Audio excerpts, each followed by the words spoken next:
गोपियों के यहां जा जा करके ठाकुर जी चोरी करते हैं। आहा, एक गोपी ने दूध में बढ़िया मिश्री डाली और मिश्री डाल करके दूध ओटायो, ओटा करके दूध को जमा के दही बना दियो, मिष्टी दही, मीठो दही जमायो।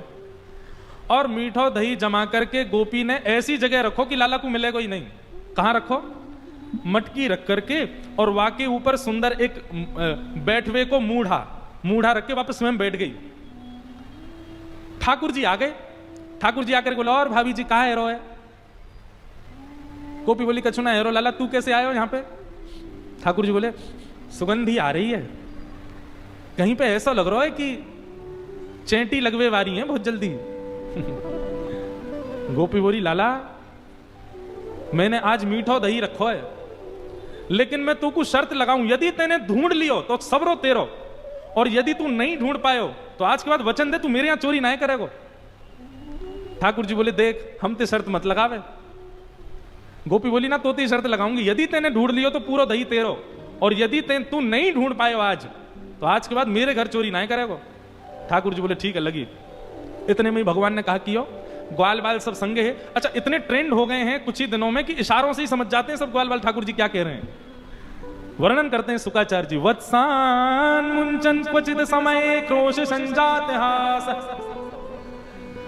ठाकुर जी ने सब ग्वाल बालों को इशारा किया। क्या इशारा किया? बोले, शाम का समय हो गया है, गैया दोहने का समय हो गया है, बाहर जाओ और गायों के सब बछड़ा बछिया खोल के भाग जाओ, सब दूध बछड़ा बछिया पी जाएंगे, दूध काढ़वे को मिलेगा ही ना। इतने में ग्वाल बाल दौड़ करके गए और गौशाला में जाके सब बछड़ा बछिया खोल दिए, और बछड़ा बछिया अपने अपने मैयान के थनन के मुख में लगा करके और पीन लगे। इतने में ही सब ग्वाल बाल आए, अरे गोपी तू यहां बैठी है, मां तेरी गैयान को सबरो दूध पी गए बछड़ा बछिया। गोपी ने उठ करके खिड़की में से देखी तो सब बछड़ा बछिया दूध पी रहे हैं, तुरंत भागी गौशाला को। ठाकुर जी ने मूढ़ा उठा के दूर किया और मिष्टी दही गोद में लेकर बोले, हम तो शर्त लगावेगी हैं। लेकर के बैठ गए। ऐसा ऐसा उधम मचा में ठाकुर जी। एक गोपी के यहां गए, वहां के यहां जाकर के 4 3 2 1 और सबसे ऊपर ठाकुर जी। वाने दूध दही ना रखो है, अधोटो दूध। अधोटो दूध मतलब जब दूध ओटते ओटते आधा रह जाए, 5 किलो दूध ओटाओ और वो 2.5 किलो बचे, तब समझो वो अधोटा दूध।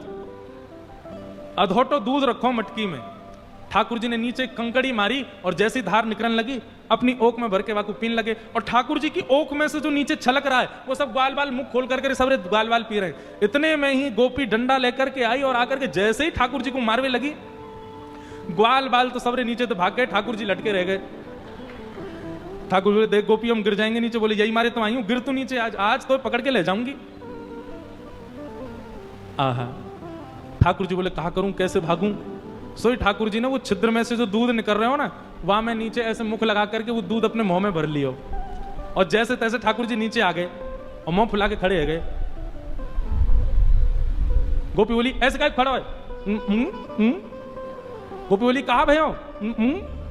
जैसे ही वो गोपी ने समीप गई, भर गंडूश मुख दे मारी। आहा, ऐसी पिचकारी मारी वाकी आंखन में, पिचकारी मार करके ठाकुर जी चौकड़ी मार के वहां से भाज गए। गोपी की स्थिति क्या हुई है? गोपी तो आंख मीड़े महाराज, पानी डाल डाल करके आंखन को मीड़े।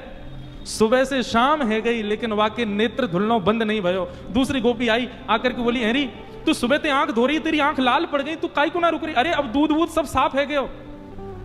तब वो गोपी कह रही है, अरे तो को कहा बताऊं, दूध तो निकल गयो, आंख तो साफ है गई, लेकिन ऐसे मुंह फुला के वो नंद नंदन की छवि मेरे नेत्रन में बैठ गई। अब और कुछ दिख ही नहीं रहे मुख, मैं कहां जाऊं? वो छवि मेरे नेत्रन में बैठ गई, मैं कहां जाऊं अब? ऐसे ठाकुर जी सब ग्वाल वालों के संग लीला करते हैं, सब गोपियों को संग सुख करते हैं, उनको आनंदित करते हैं।